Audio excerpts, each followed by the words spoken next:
स्तवनात् पूजा, उच्चैर गौतम पढ़ते, भोगो दानात् उपासनात् पूजा। उपासना करेंगे तो ही आपकी उपासना होगी, उपासना विधिवत हो। एक शब्द है गंधोदक, आप बार बार बोलते होंगे। गंधोदक शब्द दो शब्दों से मिलकर के बना है, गंध से और उदक से। उदक का मतलब जल होता है, जल कह लो, पानी कह लो, आप कह लो।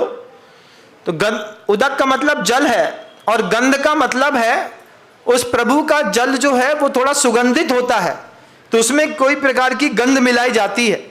केसर मिला देते हैं, चंदन मिला देते हैं, तब मिला करके वो शब्द बनता है गंधोदक।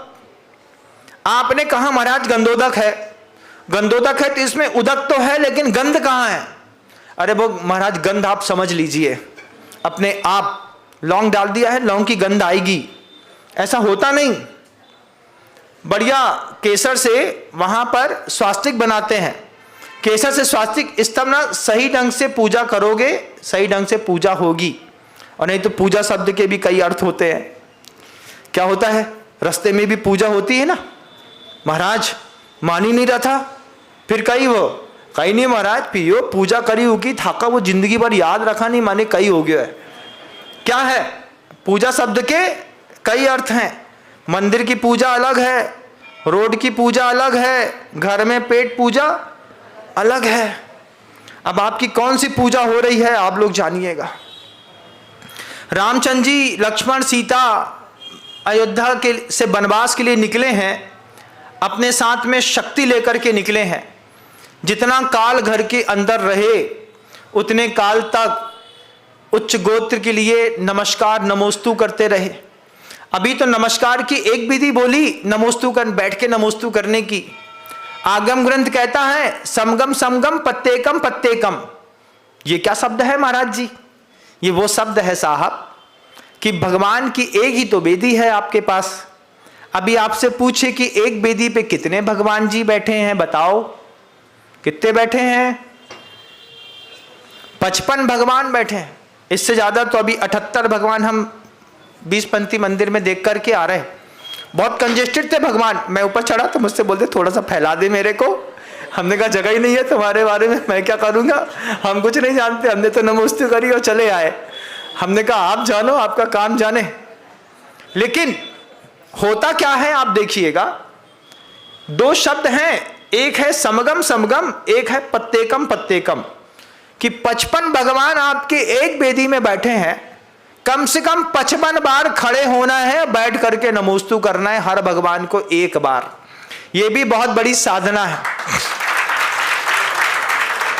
मैं अपने मन से नहीं बोल रहा हूं, मूलाचार में लिखा है इस बात को, गाथा दी हुई है आचार्य वटकेट स्वामी ने।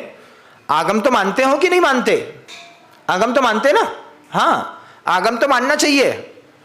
आगम कहता है समगम समगम पत्तेकम पत्तेकम।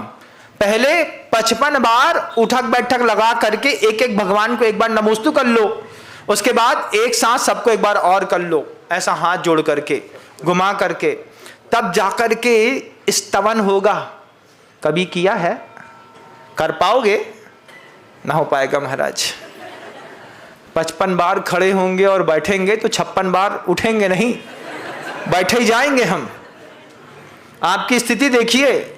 इसलिए कहते हैं ये धर्म है वीर जवानों का, अलबेलों का, मस्तानों का। इस धर्म का भैया क्या कहना। छाती में शेर जैसी ताकत होती है, तब जाकर के धूप में साधु बनकर के कोई निकलता है। कायरों का धर्म नहीं है।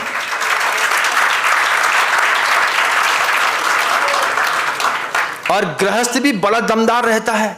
रामचंद्र जी, लक्ष्मण जी, सीता के जैसा जब रास्ते पे निकलता है तो अपने पल्ले का पुण्य घर में रहते रहते बांध चुका होता है, अपने घर के अंदर, घर में रहते रहते बांध चुका होता है बंधु।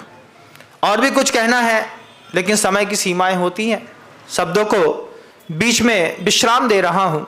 इस संवाद को मैं कल पुनः जारी रखूंगा अगर मैं यहां पर रहा तो।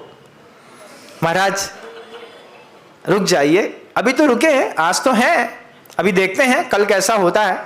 आज तो आपने शांति धारा अभिषेक में अच्छी उपस्थिति दर्ज कराई थी, इज्जत रखी हमारी, है ना।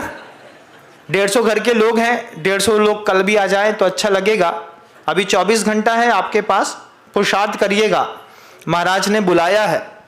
और इस बात का भी पुरुषार्थ करिएगा कि साधु ऐसे बार बार नहीं मिलते, बच्चों को लेकर के भी आएंगे तो हो सकता है उनके जीवन विकास के लिए भी कुछ दे पाऊं, आपका भी जीवन समृद्ध कर पाऊं। शब्द की कमी के कारण, समय की कमी के कारण शब्दों को विराम देता हूं। गुरुदेव श्री विद्यासागर जी।